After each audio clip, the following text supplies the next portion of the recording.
Dethroners, welcome back. I'm Joanna Kleinman, and today I want to talk about something that I believe is one of the most important discoveries I've made after 30 years as a psychotherapist, an executive coach, and now training coaches through the Mind Method certification program.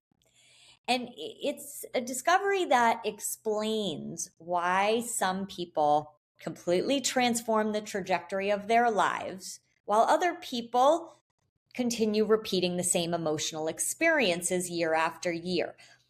And here's the interesting part, because most people would say, well, the difference is confidence or motivation level or discipline or mindset. And it isn't any of those things. The difference is actually something that most people don't even realize is happening. It is an invisible process that your brain is running every second of every day. And once you understand it, you're never going to look at yourself or your life in the same way again. Because here's what I want you to know. Your life is truly being created, not by your circumstances. It is being created by what your automatic mind predicts those circumstances mean. And that prediction happens so quickly and so automatically that you mistake the prediction for reality. But it isn't reality. It's automatic conditioning. And that changes everything. So most of us wake up every morning and we think we are simply experiencing life as it is.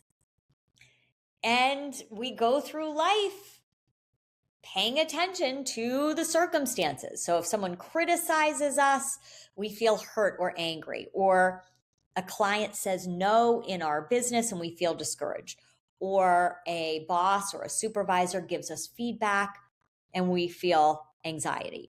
Or maybe a spouse says something in a certain tone and we feel rejected or devalued. So we assume those circumstances create our feeling.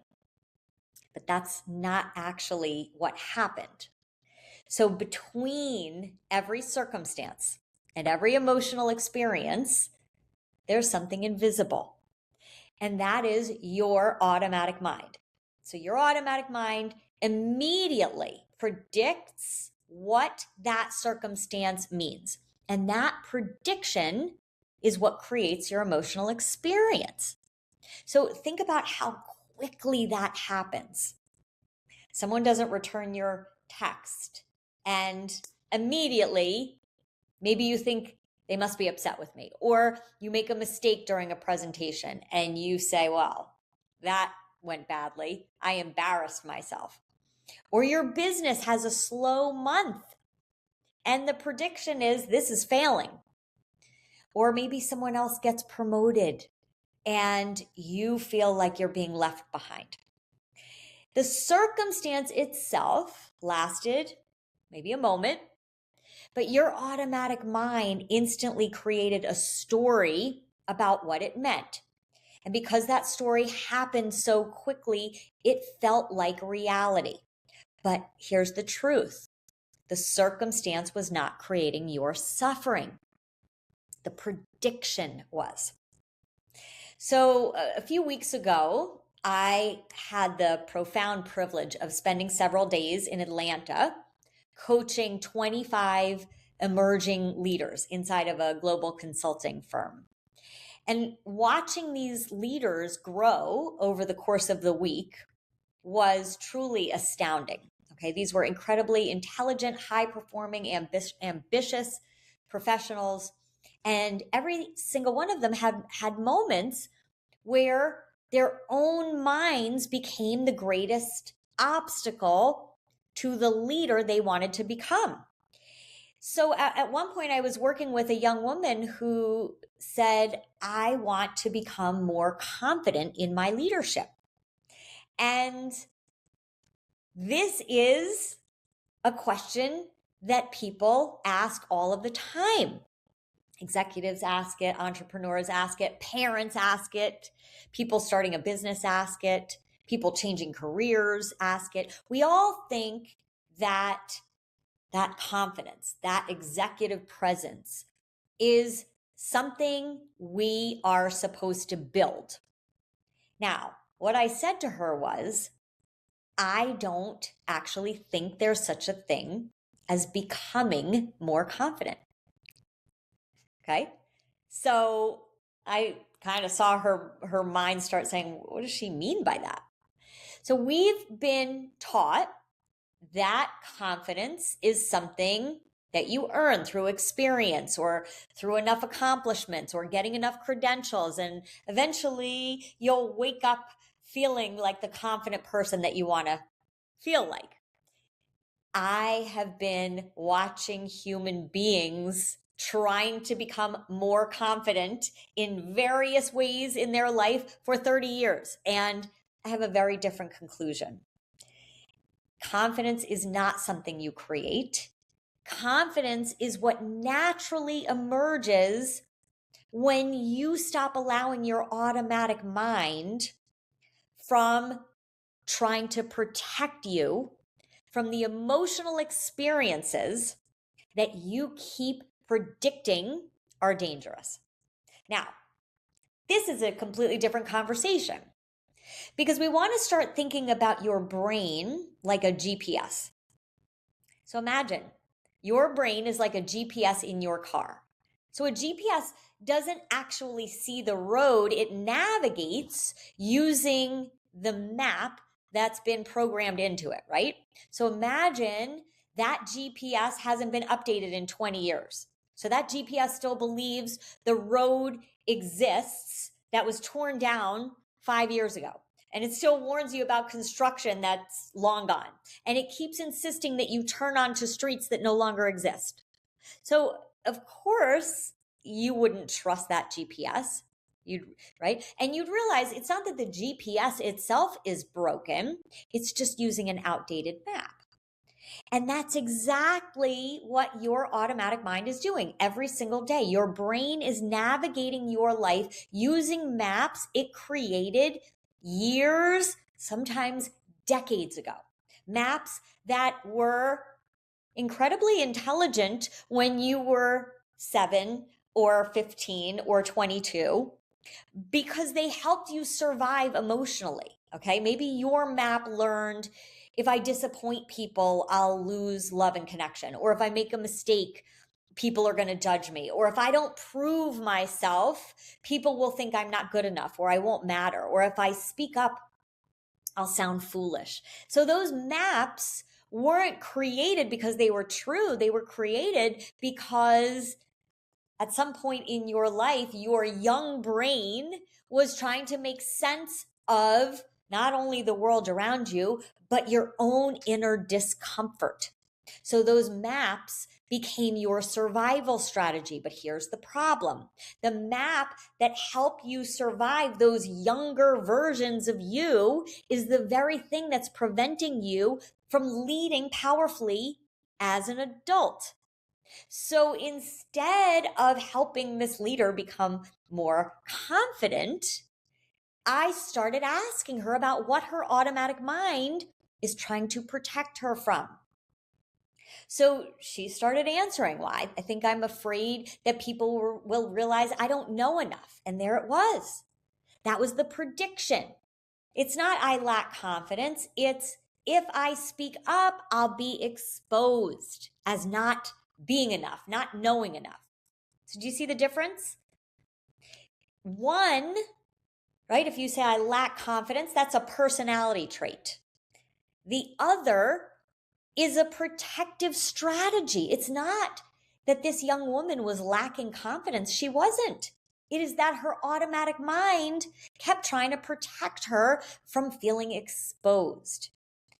So every time she spoke up in meetings, her brain predicted danger. Every time she presented to emerging people in her company, her brain predicted judgment. Every time she considered taking on a higher leadership risk, her brain predicted embarrassment. Now, those predictions were creating her feeling anxious and lacking confidence. So she interpreted her anxiety as lack of confidence. Now, the anxiety is not evidence of incapability. The anxiety is evidence that her brain was navigating with an outdated map. So she stopped asking, how do I become more confident? She started asking instead, what outdated map is my automatic mind following right now? Now, that's a much more powerful question because confidence isn't the goal. The goal is updating the map. And when the map changes, your confidence just becomes a byproduct of that. It's something that you naturally experience. Now, if you're listening to this and you're thinking, okay, that makes sense, but why doesn't my brain just update the map? Okay, that's the million-dollar question. And the answer has everything to do with how your brain was designed. Now, I've said this before on this podcast. Your brain has one primary job. It's to keep you alive. It's not to make you happy. It's not to make you more powerful. It's not to turn you into the best version of yourself. It's not to help you fulfill your purpose or become the leader that you're capable of being. Its job is survival. And the way it survives is by becoming efficient. So think about how many decisions your brain has to make every single day, right? Millions.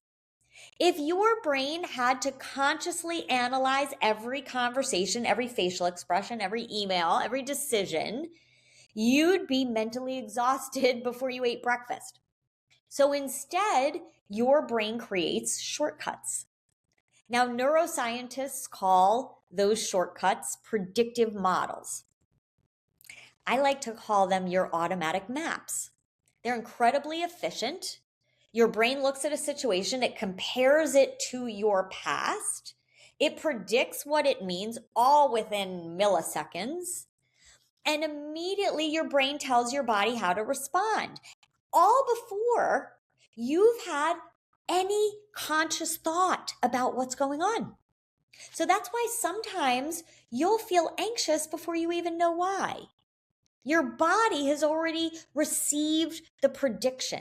Your conscious mind hasn't even caught up yet. Now, here's where it gets fascinating. Your brain is not asking, is this prediction true? Your brain is asking, have we survived this before? Now, those are completely different questions. So if you've spent 30 years believing you have to prove yourself, your brain does not suddenly decide one morning, you know what? Let's try something different. No. It says we've survived by proving ourselves, so let's keep doing that. So if you've spent your life worrying about disappointing people, your brain thinks worrying has kept us connected. Let's keep worrying. If you've always been hypervigilant, your brain believes hypervigilance is the reason you're safe today, even if it's exhausting you, even if it's hurting your relationships, even if it's keeping you from becoming the leader you want to be. Your brain confuses familiarity with safety. And that's why transformation feels uncomfortable, because you are asking your brain to drive on roads it's never traveled before. So this is why evolving into the next level you and the next level life feels unsafe. So if you think about every major decision you've ever made, starting a business, taking a promotion, speaking on stage, having a difficult conversation, setting a boundary with someone, changing careers. Every meaningful growth experience requires your brain to leave the familiar map. And your automatic mind immediately sounds the alarm. Warning, warning, danger, don't do it. What if you fail? What if people judge you? What if you get rejected? Now, most people hear those thoughts and they assume they should listen to their thoughts. That's good advice. It's not good advice. They're listening to an outdated GPS, right?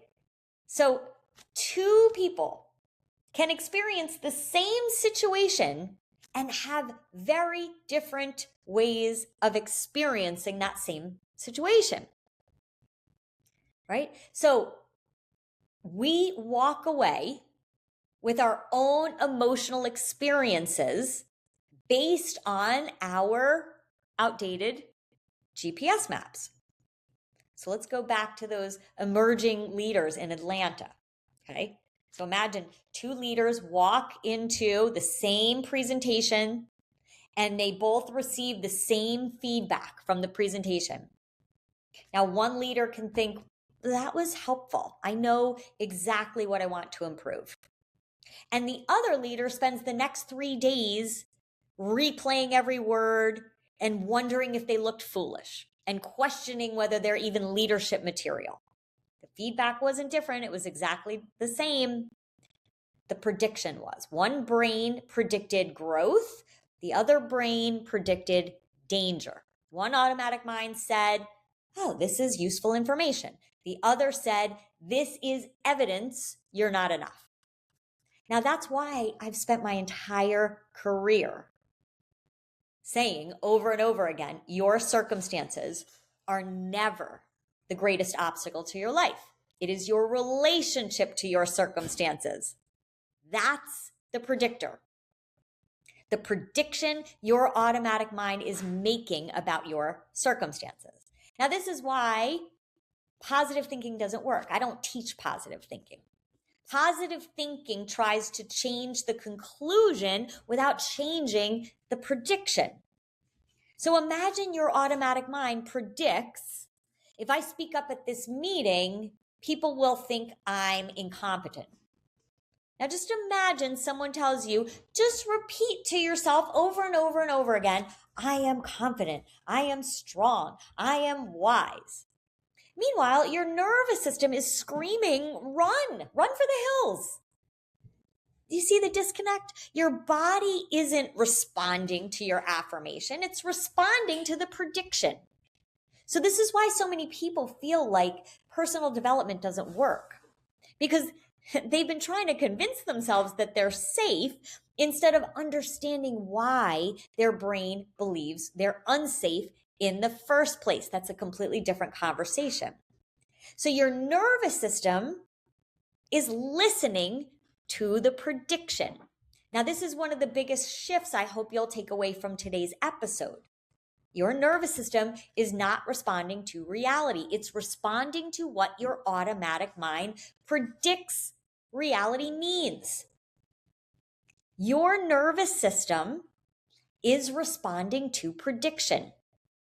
That's why one person can love public speaking and another person panics when they think about public speaking, okay? Or one leader welcomes feedback and the other becomes defensive. Or one entrepreneur seeks opportunity while another one says this is a catastrophe. Circumstance is the same, prediction is different. The body always follows the prediction. So here's the most important question. If your automatic mind has been making these predictions for decades, can you actually update the map? And the answer is yes. That's why I created the mind method, because your transformation doesn't happen by trying harder or working harder. It happens by teaching your brain that what once felt dangerous is no longer dangerous. And when that happens, your map begins to change. And when the map starts to change, everything changes. Your emotions, your behaviors, your thoughts about circumstances that arise, your relationships change, your leadership changes, your confidence changes. And it's not because you became someone new. It's because your brain finally stopped navigating your adult life with the map it created as a child. So this is one of the most important questions. How do you change those maps? Okay. And here's the bottom line. You don't update the map by arguing with the map. You don't update it by thinking more positively. You don't update it by pretending you're somebody that you're not. You update it by practicing unhooking from that automatic mind that keeps running the same outdated maps. So the first step is awareness. That's the M step of the mind method. You meet that automatic mind. You become aware of your frustration, of your doubt, of your fear, of your anger. And then you look to see what is the prediction that created those feelings. So the mind method actually teaches you to pause and ask yourself, what is my automatic mind predicting right now? What is the story that it's creating? What danger does my automatic mind believe it has to protect me from? Right? Maybe it is protecting you from failure or inadequacy. But we're no longer treating those dangers as truth. We're recognizing them as predictions. That's the game changer. The I step is to investigate your indication signs. Now, this is where you look to see what happens to your body when those predictions are running the show. What is happening inside of you? Because your body is always listening to the prediction. So experiencing your shoulders tightening or your heart racing or your breathing becoming shallow or overthinking or procrastinating or people pleasing or over preparing or staying silent. These are not personality traits. These are protective behaviors. Now, in the end step, neutralize the never-ending message. This is where the deepest work happens, because underneath that prediction is a core identity that your automatic mind has been trying to protect. And maybe that core identity sits on top of a never-ending message like, I'm not enough, or I'm not important, or I don't belong, or I'm going to lose control. Now think about how extraordinary this is. Your brain has spent decades trying to protect an identity that isn't even who you are. It just simply became familiar. And the brain prefers familiar over freedom. That's why that automatic mind works so hard. It's not trying to hurt you. It's trying to keep the identity intact, even if that identity is painful and limiting and costing you the life that you want. Now, this is where compassion becomes really important, because we're not fighting against that automatic mind. We're understanding it. We're understanding it as the fundamental human design. And once we understand it as something that every human being has, because all of us have an automatic mind, we can stop obeying it. And this is where the D step comes in: design your life from your authentic self. Because this is not about becoming somebody different. I don't believe that. I believe transforming your life is about remembering who you've always been before your conditioning convinced you otherwise. See, your authentic self doesn't need more confidence or more worthiness or more approval. Your authentic self already knows who you are and who you've always been. So the work is about removing everything that's been covering who you really are. So instead of asking, how do I become more confident? You begin asking, what is my automatic mind predicting? And what would my authentic self predict instead? Would my authentic self predict rejection, or would it predict possibility? Would my authentic self predict failure, or would it predict learning? Would my authentic self predict embarrassment, or would it predict growth? See, you're not forcing positive thinking. You're intentionally updating the map one prediction at a time, one conversation at a time, one decision at a time, one courageous action at a time. And every time you act from your authentic self instead of your automatic mind, your brain receives new evidence. It begins creating a new map. That's how you change the wiring of your brain. So executive presence, that's what these emerging leaders were wanting to learn about. Executive presence is not about confidence. So at the end of our time together, what these leaders understood is, I understand what's happening in my mind and in my nervous system now. That's everything. Because once you understand what's happening, you stop making your emotions mean something's wrong. You stop believing your anxiety is proof that you can't lead. You stop believing that your self-doubt means you're not capable. You start recognizing those feelings as signals to you that your automatic mind is trying to drive your life using an old, outdated map. So you don't have to throw the GPS away, you have to update it. That's executive presence.